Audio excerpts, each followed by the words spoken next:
कौन सी पहली बात है, मैं कौन। आप गुड़िया कौन हो, क्या नाम है आपका? हाँ, ये तो बॉडी नंबर है, इस नाम से मम्मी पापा स्कूल। वास्तव में आप एक आत्मा हो। आत्मा रहती कहाँ है? जहां बरकुटी में। टीका भी जहां लगाते हैं, कहते क्यों लगाते हैं? कहते सुहाग की निशानी है। मंदिर में भी जाते हैं तो भी लगाते हैं, क्यों लगाते हैं? कहते परंपरा चली आई है, किसी को नहीं पता। वास्तव में हमारी आत्मा जहां रहती है उसको स्मृति दिलाते हैं।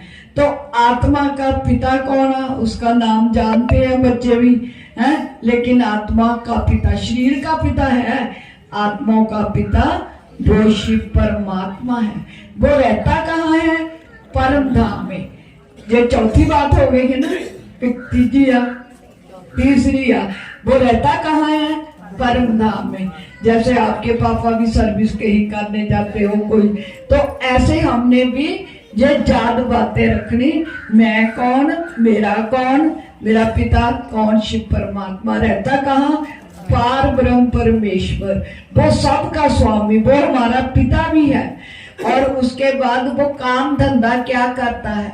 वो क्या करता है? नरक को स्वर्ग बना देता है, शिक्षा आपको देकर वहां का आपको देवी देवता बना देता है। देवी देवताओं से मांगते हैं ना, कभी कहते हैं धन मांगते हैं देवियों, कईयों को कहते हैं चिंता दूर कर देना, तो देवियों से ही मांगते हैं। आप सब आत्मा के नाते देवियां हो, इसलिए देवियों को क्या कहा जाता है? शिव शक्तियां। उन्होंने भी शक्ति किससे प्राप्ति की? शिव से। आप कुंभ के मेले की कुछ झलकियां देखते होंगे, उसमें भी क्या कहते हैं? हे पार्वती शिव का भजन, शिव का भजन कर। तो आप सब पार्वतियां आज कितने घंटे लगाते शिव के भजन में? तो अगर रोज थोड़ा थोड़ा ऐसे लाते जाएंगे, आपके जीवन में भी सुख आ जाएगा। तो भगवान क्या करता है? दुख हरता, सुख करता। आजकल क्या लोग कहते हैं दुख भी भगवान देता, सुख भी भगवान देता, उसकी माया है। भगवान दुख देता है? आप अपने बच्चे को दुख देंगे कभी? दुखों से हटा, मतलब कि उसको खत्म कर देंगे, सुख ही सुख देंगे। ऐसा भगवान भी सुख का दाता है।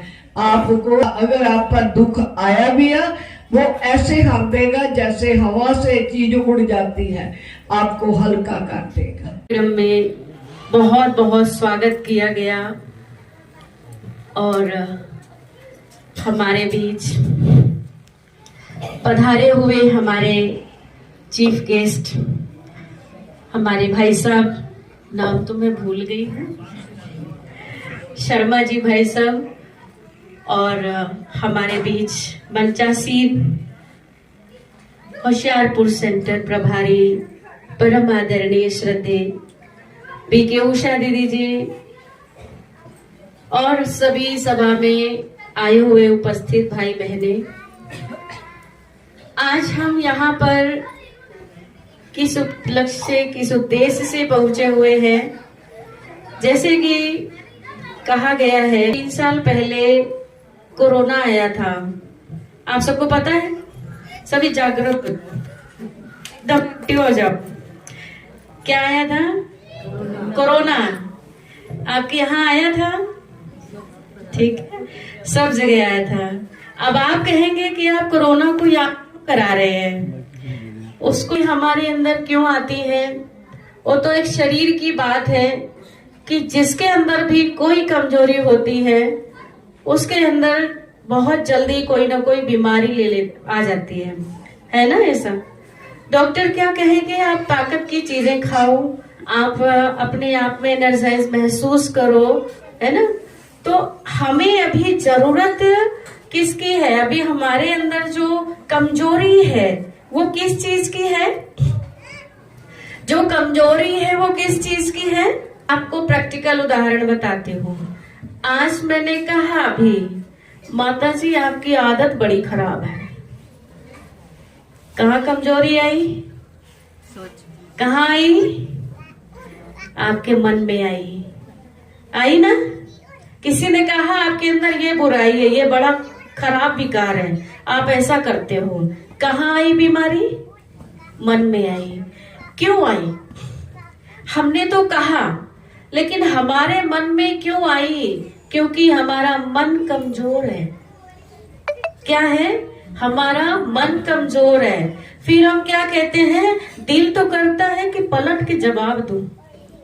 कहते हैं ना, कहते हैं दिल तो करता है कि पलट के जवाब दूं। तो दूसरी कमजोरी कहाँ आई? दूसरी कहाँ आई? दिल में आई। और जब ये दो जगह कमजोरी आ गई, दो जगह से व्यक्ति कमजोर हो गया, तो उसको तो फिर ऑक्सीजन की जरूरत ही पड़ती है ना? उसको तो फिर कमजोरी आती जाएगी और जरूरत पड़ती जाएगी। तो अभी हमारे अंदर जो बहुत ज्यादा कमजोरी है वो हमारे मन में है, और मन जो है वो हमारी आत्मा में है। ठीक है ना? तो अभी हमारी आत्मा को स्ट्रांग बनाना है, आत्मा को शक्तिशाली बनाना है। और आत्मा को शक्तिशाली बनाने के लिए अपने मन को बहुत अच्छी तरह से कमजोरी से हटा करके उसे श्रेष्ठ बनाने के लिए हमें चाहिए ऑक्सीजन। ठीक है, तो परम पिता परमात्मा शिव की सभी संतानों को हम सभी की तरफ से ओम शांति। बहुत बहुत शुक्रिया, आपने सभी ने इतना कीमती समय निकाला है ना, तो उसको सफल भी करना है। आज ना जब झंडे की रस्म होगी ना, उसके बाद दीदी प्रण करवाते हैं। ठीक है, उस प्रण के बाद ना आप सभी ने क्या करना है, परमात्मा शिव को ना अपने घर का सदस्य बनाना है। बनाएंगे? पक्का? भूल तो नहीं जाएंगे? पक्का है ना? क्योंकि आज अपना कीमती समय यहाँ लाए हो ना, इसको सफल करके जाना है। ठीक है, ये नहीं है कि यहाँ से उठे, कपड़े झाड़े और यहीं पर सब समाप्त हुआ। ऐसा नहीं करना है, अपने से प्रण करना है, अपने से। क्योंकि घर से निकलकर आप आए ना खुद, कि किसी ने खींच के लेकर आया कोई? पक्का है ना? अपनी मर्जी से बैठे हैं ना सभी। तो परमात्मा शिव को अपने घर का सदस्य बनाना है। और सदस्य पता कौन सा बनाना है? कौन सा बनाना है? घर का मुखिया। यहाँ पर कई माताएं बैठी हैं, उनके गोद में ना बच्चे बैठे हुए हैं। तो बच्चे अपने माता पिता को क्या कहते हैं? पूरे दिन की दिनचर्या बताते हैं, है ना? क्योंकि वो पेरेंट्स हैं, माता पिता हैं। और परमात्मा के साथ हमारा सबसे बड़ा रिश्ता है माता पिता का। तो माता पिता, ठीक है ना, बच्चा जब गोद में बैठा है ना माता के या पिता के, तो वो कहते हैं मेरे साथ ना आज ऐसा हुआ, उसने मुझे ये बोला, मुझे ना वहां खाने को ये मिला, ये सारी दिनचर्या बता देते हैं।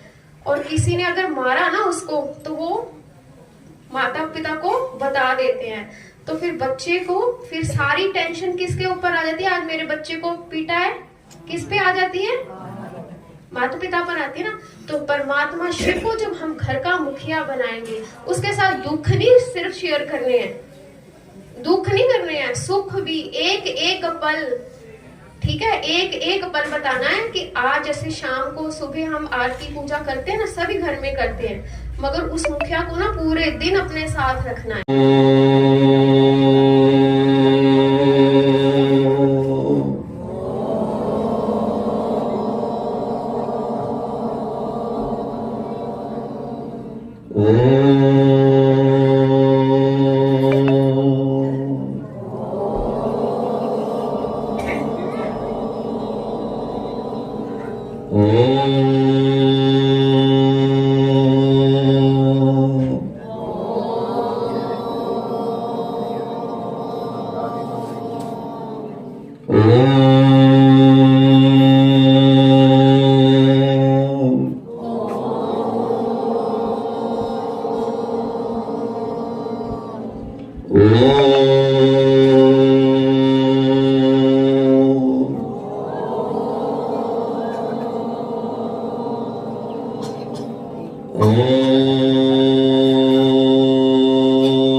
मैं हूँ।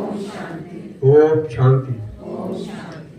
सबसे पहले मैं गणेश जी का तहे दिल से शुक्र गुजार हूँ जिन्होंने मुझे यहाँ पर आमंत्रण किया।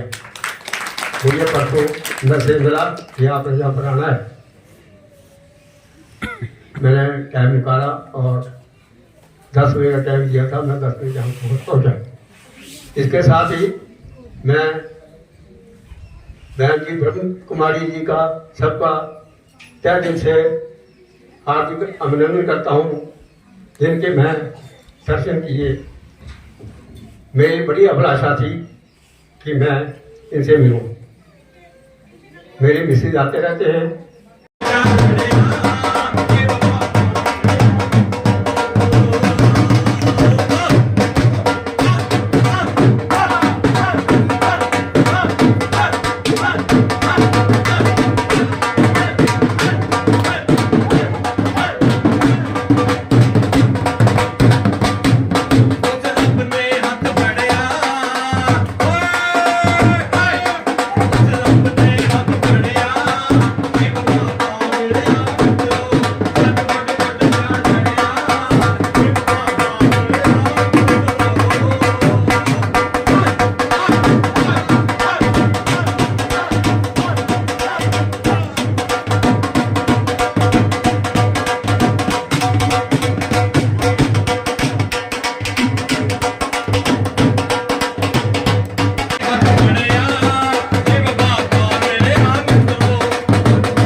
मैं हूं पुनीता मनहास, आपके पसंदीदा और भरोसेमंद चैनल अब तक न्यूज़ चैनल से। अगर आपके पास है कोई खबर या कोई विचार, आप कीजिए हमें नीचे दिए गए नंबर पर संपर्क और हम बनेंगे आपकी आवाज़। प्लीज़ हमारे चैनल को सब्सक्राइब करना मत भूलिए। हम हैं हमेशा आपके साथ। धन्यवाद।